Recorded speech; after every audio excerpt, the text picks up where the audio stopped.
20 bucks. That's what most of you walk into a casino with, right? You're not trying to mortgage your house. You just want to have some fun, maybe win a little, and get out without feeling like an idiot. But here's the thing. The second you step onto that casino floor with your $20, you're already being played. And I'm not talking about the machines. I'm talking about the entire system. 6 tricks. That's what we're covering today. 6 actual tricks that ex-casino employees use to pick machines when they play. Not the tourists, not the gamblers who think they have a system, the people who work there, the people who saw the back end, the people who know exactly how this scam operates. And before you think this is some motivational garbage where I tell you that you can beat the house, let me be clear. You can't. The house always wins. Always. But what you can do is lose slower. You can stretch that 20 bucks. You can actually enjoy yourself instead of burning through your money in 8 minutes and standing there like a confused deer wondering what just happened. I worked in casinos for 7 years. Slot tech, floor supervisor, the whole deal. I've seen people lose their cars, their marriages, their minds. And I've seen the company laugh all the way to the bank because people don't understand one simple truth. These machines are not random. They're programmed. And if you know how they're programmed, you can make smarter choices. So let's get into it. But first, do me a favor. Hit that subscribe button right now because the casino industry does not want you watching videos like this. They don't want you learning this stuff. And YouTube's algorithm is going to bury this content the second it realizes what we're talking about. So if you want to see the rest of these tricks, if you want to learn the actual insider knowledge that employees use, you need to subscribe. That's the only way you're going to see part 2, part 3, and all the other leaks I'm planning. So do it now. I'll wait. Good. Now, here's why you should listen to me. Like I said, 7 years. I started as a slot attendant, minimum wage, dealing with drunk people at 3 in the morning who swore the machine ate their $100 bill. Then I moved up to slot tech. That's the person who opens the machines, who sees the error codes, who watches the software, who knows which machines just paid out and which ones are about to. Then floor supervisor. That's when I really saw it. The patterns, the player tracking, the way the casino moves people around like chess pieces. And here's the thing. Casinos don't train you on this stuff because they care about fairness. They train you so you can keep players playing. That's it. That's the only goal. Keep them in the chair, keep them pressing the button, keep them thinking they're one spin away from the big win. I left because I couldn't take it anymore. Watching the same people come in every week, losing money they didn't have while the company sent out emails celebrating record profits. It's gross, it's predatory, and I'm done being quiet about it. So let me ask you something, and I actually want to know. Drop a comment below. Have you ever walked up to a slot machine, sat down, lost 20 bucks in less than 10 minutes, and thought to yourself, what the hell just happened? Because if you have, you're not alone. That's not bad luck. That's not the universe hating you. That's the machine doing exactly what it was programmed to do. And once you understand that, everything changes. All right, let's talk about the first trick. And this one is going to blow your mind because it's so obvious, but nobody does it. Trick number 1, observe before you play. Sounds simple, right? But here's what I mean. When you walk into a casino, you're excited. You've got your 20 bucks, you see all these flashing lights and sounds, and you just want to sit down and start playing. That's what the casino wants. They designed the floor that way on purpose. Bright colors, loud noises, everything screaming at you to just pick a machine and go. But if you're smart, you don't do that. You walk around first, you watch, you observe, and you're looking for one specific thing. You're looking for machines that just paid out. Here's why. Slot machines run on something called an RNG, random number generator. In theory, every spin is independent. The machine doesn't remember what happened 2 spins ago or 200 spins ago.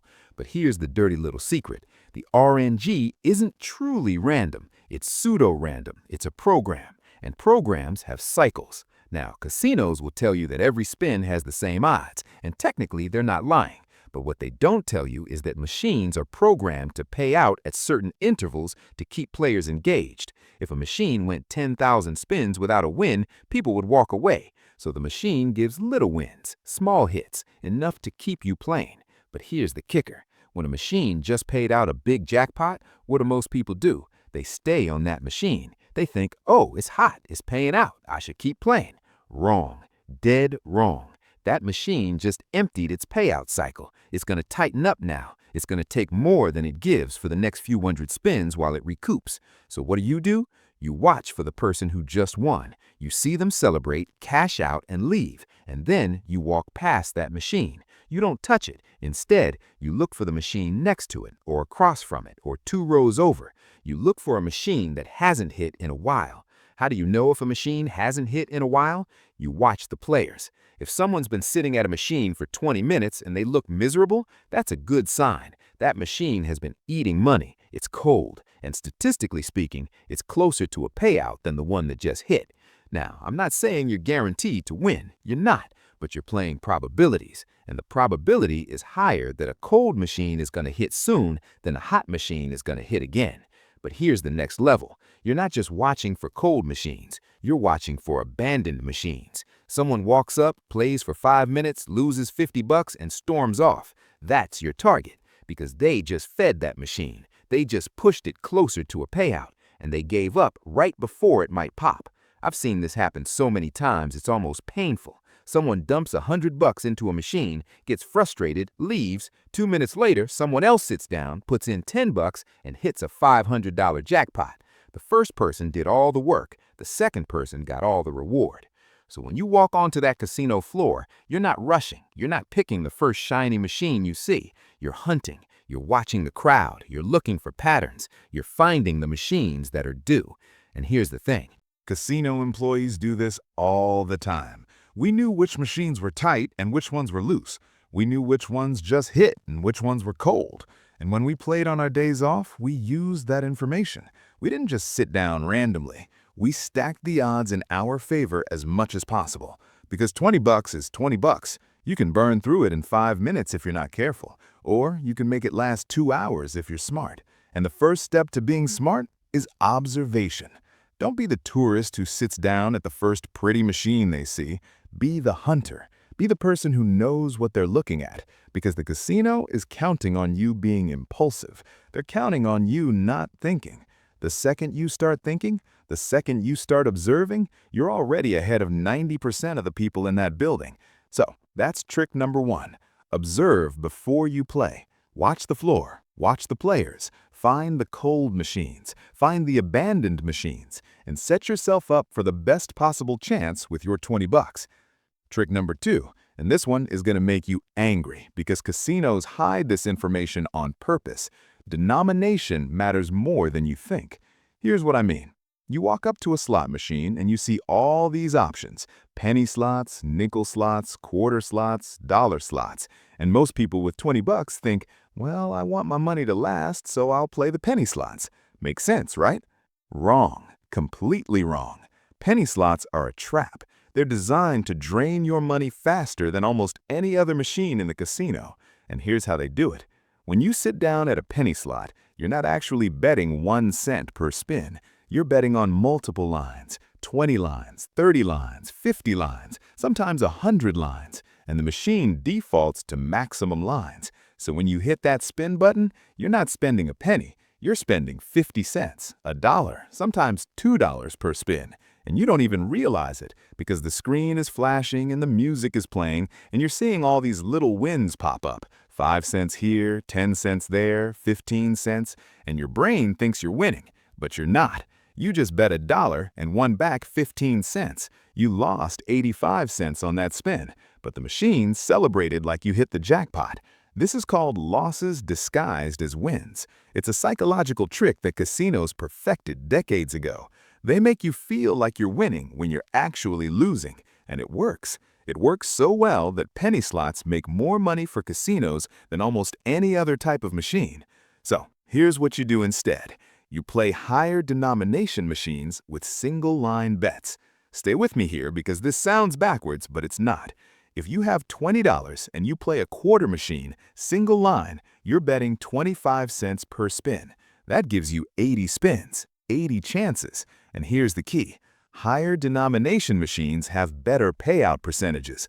Casinos are required by law to pay out a certain percentage of the money that goes into a machine. That's called RTP, return to player. But here's what they don't advertise. That percentage changes based on denomination. Penny slots, they pay out around 85 to 88%. Nickel slots, 87 to 90%. Quarter slots, 90 to 93%. Dollar slots, 93 to 96%. You see what's happening here? The higher the denomination, the better your odds, because casinos know that high rollers are smarter. They're not going to sit at a machine with garbage odds, so the casino has to offer better odds to keep them playing.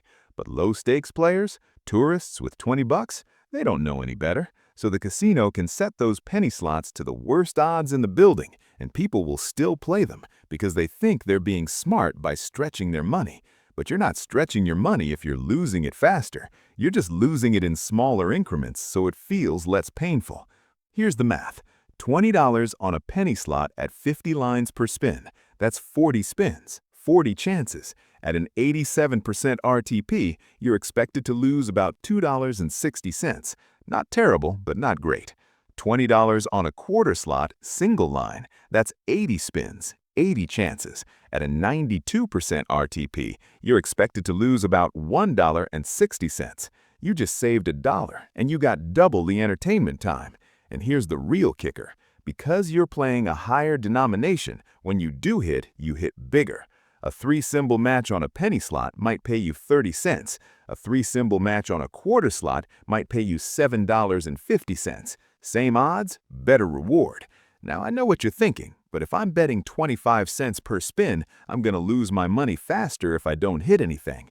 And yeah, that's technically true, but the RTP is better. You're more likely to hit, and when you do hit, you actually get your money back instead of getting 15 cents that the machine pretends is a win. I've watched thousands of people over the years. The ones playing penny slots, they're gone in 20 minutes, broke, confused, wondering where their money went. The ones playing quarter or dollar slots with single-line bets, they're still there an hour later, still playing, still having fun. And here's the insider secret. Casino employees never play penny slots. Never. When we played quarters or dollars, single line, max bet if we were feeling lucky. Because we knew the math, we knew the percentages, we knew that penny slots were designed to vacuum money out of tourists who thought they were being smart.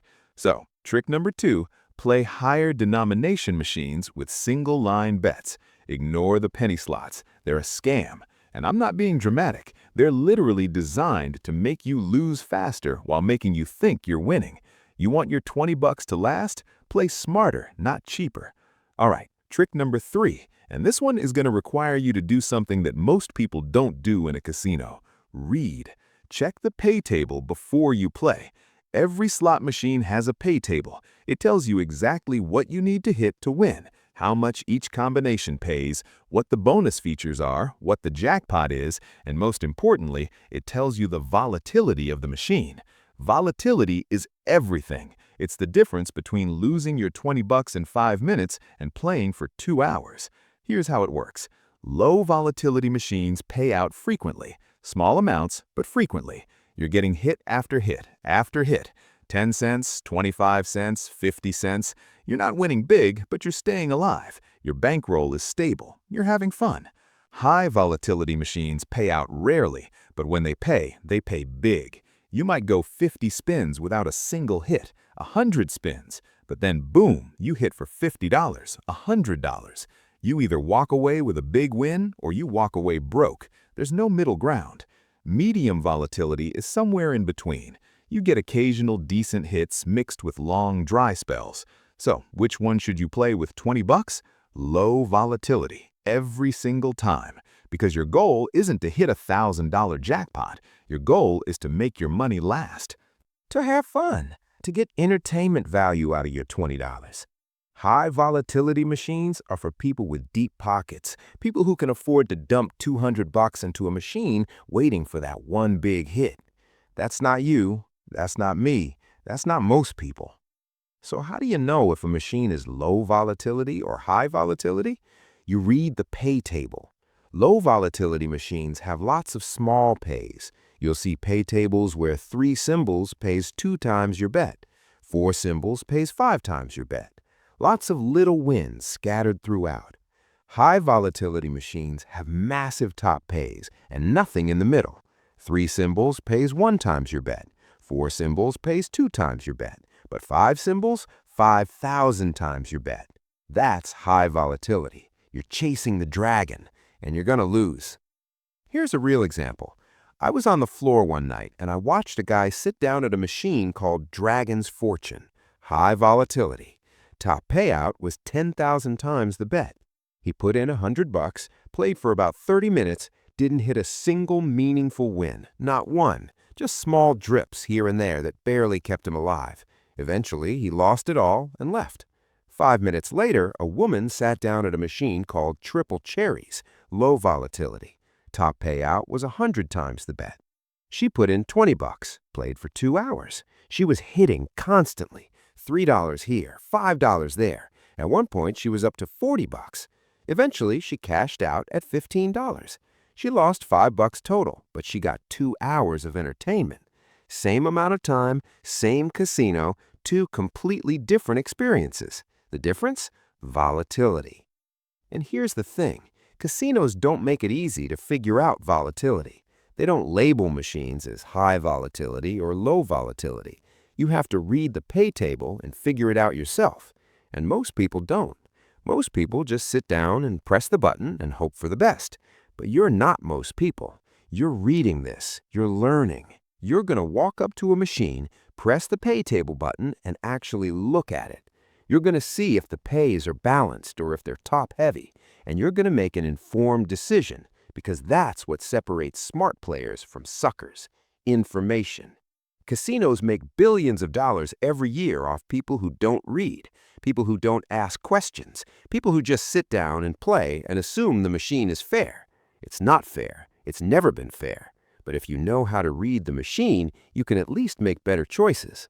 So trick number 5, check the pay table. Look for low volatility. Find the machines that pay frequently, even if the pays is small, because $20 doesn't last long on a high volatility machine. But on a low volatility machine, you can stretch it. You can enjoy it. You can actually get your money's worth. And that's the point. You're not trying to get rich. You're trying to not get robbed. All right, trick number 4. This one is controversial because some people are going to say I'm wrong, but I'm not. I've seen the data. Avoid branded slots. You know what I'm talking about. The Game of Thrones slot, the Walking Dead slot, the Friends slot, the Elvis slot. Any machine with a TV show, movie, band, or celebrity on it, avoid them. Here's why. Licensing fees. When a casino puts a branded slot on their floor, they had to pay a massive licensing fee to use that brand. We're talking millions of dollars. And who do you think pays for that licensing fee? You do, the player. Casinos offset the cost of licensing by lowering the RTP on branded machines. They have to, otherwise they'd lose money. So a generic slot might have a 92% RTP, but that Game of Thrones slot, 88%, maybe 86%, sometimes lower. And players don't care because they love the brand. They see Jon Snow on the screen and they get excited. They hear the theme music and they think, "Oh, this is cool. I'm going to play this." And the casino laughs because they just suckered you into playing the worst odds on the floor. I've had this argument with so many people. They say, "But I love that show. I want to play that slot." Fine, I get it. Nostalgia is powerful, but you're paying for that nostalgia. Literally, you're getting worse odds because you want to see your favorite character on a screen. Here's the thing. The gameplay on branded slots is usually identical to non-branded slots. Same mechanics, same features, same bonus rounds. The only difference is the theme, but that theme is costing you money. And it's not just the RTP. Branded slots are almost always high volatility because they need to advertise those big jackpots to justify the brand. Play Game of Thrones and win $50,000. Sounds great, but what they don't tell you is that the odds of hitting $50,000 is 1 in 10 million. And in the meantime, you're bleeding money on every spin because the small pays are garbage. I remember we got a Wheel of Fortune slot on the floor. Huge brand. Everyone knows Wheel of Fortune. People were lining up to play it, and I watched them lose over and over and over. That machine was set to 85% RTP. It was a cash vacuum. But people didn't care because they wanted to spin the wheel and hear the clicking sound. Meanwhile, right next to it was a generic slot called Lucky Sevens, 92% RTP. Nobody played it. It just sat there, empty. And when employees played on their breaks, guess which machine they chose? Lucky Sevens, every time. Because we knew, we saw the data, we saw the hold percentages, we saw how much money each machine made for the casino, and branded slots always made the most, not because they were better, because they were worse. Worse odds, better marketing. So here's trick number 4. Skip the branded slots. I don't care how much you love the show or the band or the movie. Play a generic machine instead. The odds are better, the RTP is higher, and you're going to have a better experience. Because at the end of the day, you're not playing a video game. You're playing a math equation. And the math on branded slots sucks. Part 3. The final secrets. All right, trick number 5. And this one is going to sound weird, but trust me, location matters. Where a machine sits on the casino floor affects how it's programmed. Now, casinos will deny this until they're blue in the face. They'll say every machine has the same odds. They'll say location doesn't matter. They're lying. Not technically lying, but definitely not telling you the whole truth. Here's what actually happens. Casinos use something called floor optimization. They track every single machine, how much money it takes in, how much it pays out, how long people play, how often people walk by, and they use that data to place machines strategically.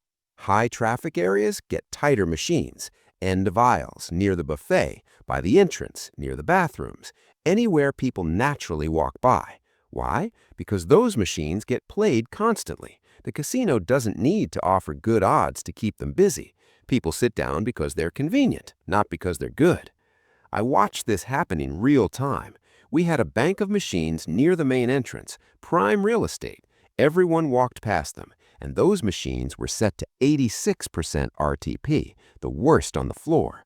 But they were always full. Always. Because people would walk in, see those machines, and just sit down without thinking. Meanwhile, in the back corner of the casino, near the high-limit room where nobody ever went, we had machines set to 94% RTP, better odds than anything else in the building. But nobody played them because nobody walked back there. And that's intentional. The casino knows that serious players, people who understand odds, will find those machines. They'll do the research, they'll walk around, they'll discover the good spots. So the casino puts better odds in low traffic areas to reward those players and keep them coming back. But tourists, people with $20 who just want to play for a few minutes, they sit at the first machine they see, and the casino takes advantage of that. So here's what you do. Walk to the back of the casino, away from the entrance, away from the crowds. Find the quiet sections, the places where it's just rows of machines and nobody around. That's where the better odds are hiding.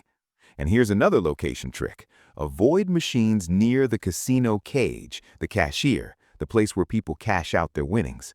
Casinos put tight machines there on purpose, because when someone cashes out, they're feeling good. They just won. And on their way out, they see a machine right by the cage, and they think, you know what? Let me play one more time. And the casino gets their money back. I've seen this happen thousands of times. Someone wins $200, they're walking to the cage to cash out, they pass a machine, they sit down for just one spin. 30 minutes later, they've lost everything, and they're walking out broke. The casino planned that. They put that machine there specifically to catch people in that moment of weakness. So trick number 5, location matters. Walk to the back. Avoid high traffic areas. Find the quiet machines in the corners and against the back walls. That's where employees played. That's where the smart money went, because we knew the floor. We knew which sections had better odds, and we used that information. You should too. Now, trick number 6, the final trick, and this one is the most important because it's not about the machine at all. It's about you. Set a loss limit and a win goal and actually stick to them. This sounds obvious, everyone says it, but nobody does it. Nobody. And that's why casinos make so much money. Here's the reality. You walk in with $20. You're going to play until one or two things happens. Either you lose all $20 or something forces you to stop. A friend pulling you away, running out of time, the casino closing. But left to your own devices, you're going to play until you're broke. And even if you win, you're going to keep playing because that's how gambling works. You hit a $50 win on your $20 buy-in, you're up 30 bucks. You should walk away, but you don't. You think, I'm on a hot streak, let me keep going. And you do, and you lose it all. And then you're chasing, trying to get back to 50, then trying to get back to 20, then just trying to get back to 10 bucks so you can say you didn't lose everything.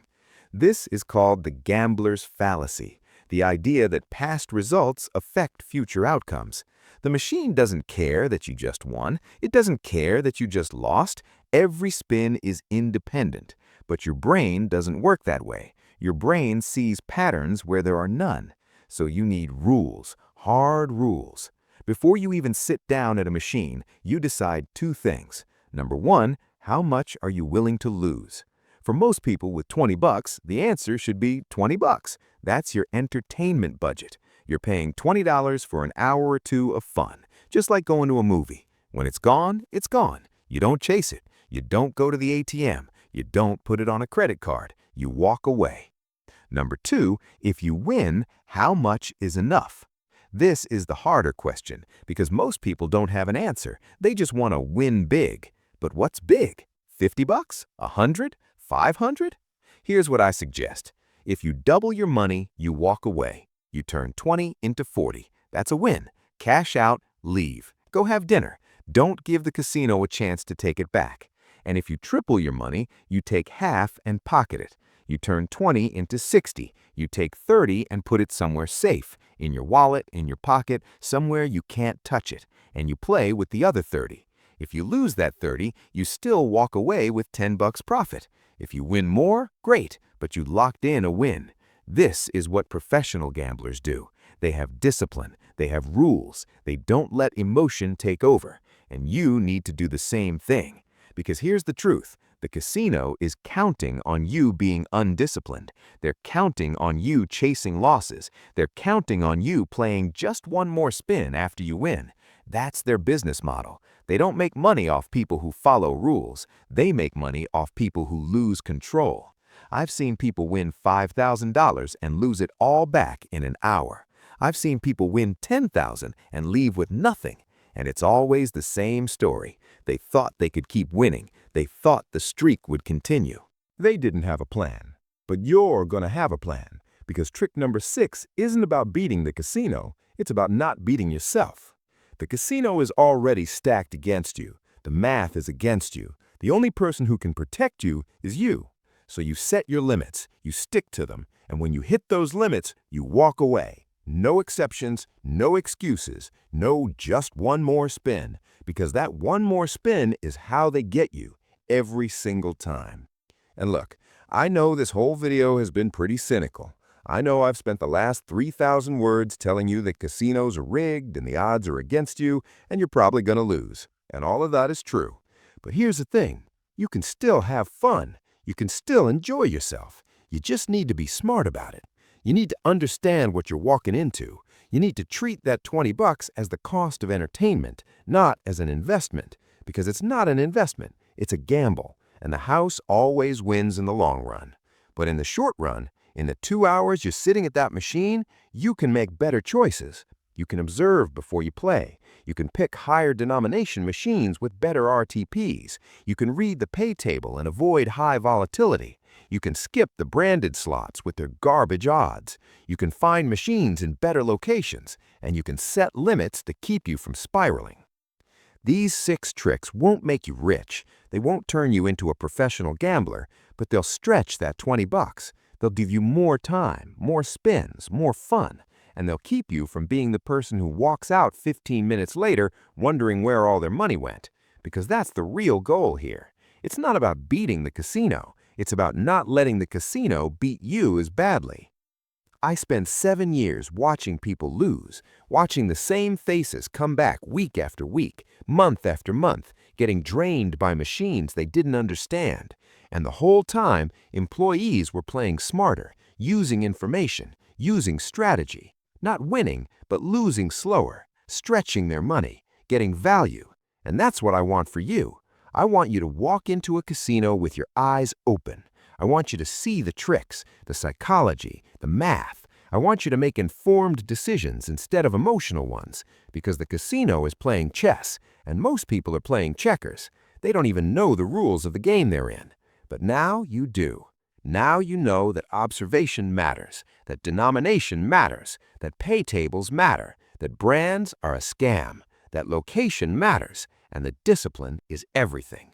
So the next time you walk into a casino with 20 bucks, you're not a tourist anymore. You're not a mark. You're someone who knows how the game is played, and that makes all the difference. Take these 6 tricks, use them, test them, see for yourself, and when you do, when you're sitting at a machine 2 hours later still playing on your original $20, you'll understand what I've been talking about this whole time. The house always wins, but you don't have to make it easy for them. Now get out there, be smart, don't be a sucker, and whatever you do, don't play the penny slots. I'm out.